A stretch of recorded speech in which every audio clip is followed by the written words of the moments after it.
Madhya Pradesh high court ने ओंकारेश्वर के ओंकार पर्वत पर आदिगुरु शंकराचार्य की 108 फीट ऊंची प्रतिमा स्थापित किए जाने के मामले में सरकार को झटका देते हुए पूरे प्रोजेक्ट पर रोक लगा दी है और कोर्ट ने कहा है कि जब तक याचिका लंबित है तब तक यहां किसी तरह का निर्माण नहीं किया जा सकता। दरअसल जिस ओंकार पर्वत पर प्रतिमा स्थापित की जा रही है और पूरा प्रोजेक्ट डेवलप किया जा रहा है, उसे लेकर ओंकारेश्वर के साधु संत और भारत हित रक्षा अभियान का विरोध था और ओंकार पहाड़ी को खत्म करने का और धार्मिक आस्थाओं को चोट पहुंचाने का आरोप लगाया जा रहा था। लेकिन सरकार का ड्रीम प्रोजेक्ट होने के चलते यह मामला मीडिया की सुर्खियां नहीं बन रहा था।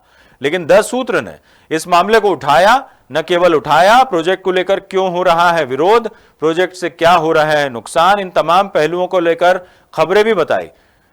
भोपाल से अब देखिए कि हाईकोर्ट ने क्या कहा है। भोपाल से राहुल शर्मा और जबलपुर से ओपी नेमा की यह रिपोर्ट।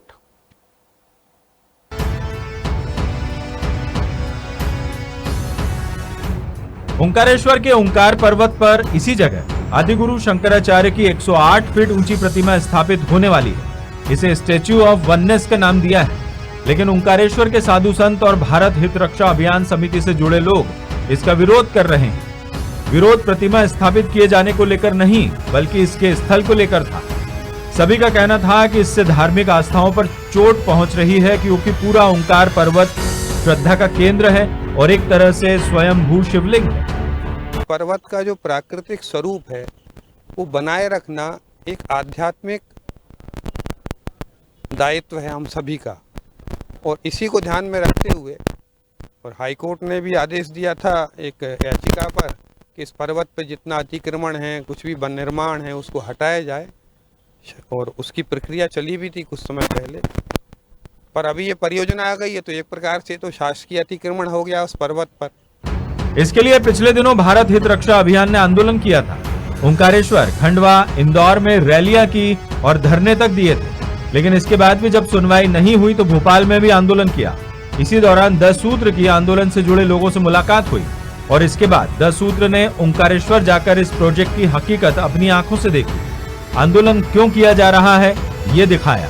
ये भी दिखाया कि 108 फीट ऊंची प्रतिमा के लिए किस तरह से पहाड़ की ओम की आकृति बिगाड़ दी गई। इसके अलावा 2 सूत्र ने 30 जून, 1 जुलाई और 4 जुलाई को दिखाई अपनी खबरों में पर्यावरण को होने वाले नुकसान के साथ साथ ये भी बताया था कि प्रोजेक्ट को लेकर सरकार ने क्या अजब गजब खेल खेले और नियमों में छेड़छाड़ कर नए नियम बना दिए। साथ ही सिस्मिक क्लियरेंस जैसी जरूरी एनओसी न लेने के भी खुलासे किए थे।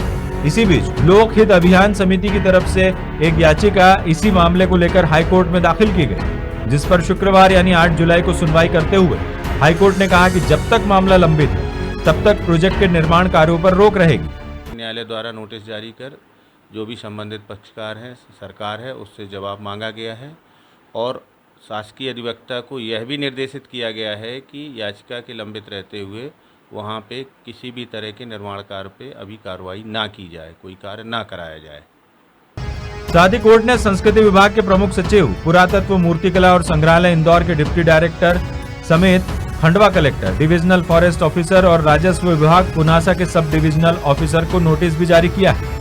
अब हाईकोर्ट के इस आदेश के बाद याचिकाकर्ता ने 10 सूत्र की इस बात की तारीफ की कि कोई मीडिया संस्थान इस गड़बड़ी को नहीं उठा रहा था, लेकिन 10 सूत्र ने इसे उठाया, अच्छे से प्रभावी तरीके से उठाया और उससे बहुत बड़ी संख्या में एक साथ विस्तृत तरीके से पूरा मामला पहुंचा और इससे इस पूरे अभियान को ताकत मिली, जनता का समर्थन भी बढ़ा और उससे सरकार पर इसका दबाव भी बढ़ रहा है और हमारे न्यायालय के कार्रवाई में भी इसकी पूरी मदद मिलेगी।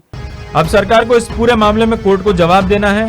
हाईकोर्ट ने कहा है कि जब तक याचिका लंबित है तब तक प्रोजेक्ट के निर्माण पर रोक रहेगी, जबकि सरकार ने 15 अगस्त 2023 तक प्रोजेक्ट पूरा करने की डेडलाइन रखी है। प्रोजेक्ट 2500 करोड़ का है और सरकार का ड्रीम प्रोजेक्ट है। 10 सूत्र की हमेशा से कोशिश रहती है कि वो आम लोगों से जुड़े मुद्दे उठाए और जब 10 सूत्रों को इस पूरे मामले का पता चला तो सूत्र की टीम ने ओंकारेश्वर जाकर पूरी सच्चाई लोगों के सामने रखी। सबसे बड़ा सवाल तो यही है कि जो इस समय मौजूदा सरकार है वो हिंदू धर्म की रक्षा का झंडा बुलंद किए रहती है।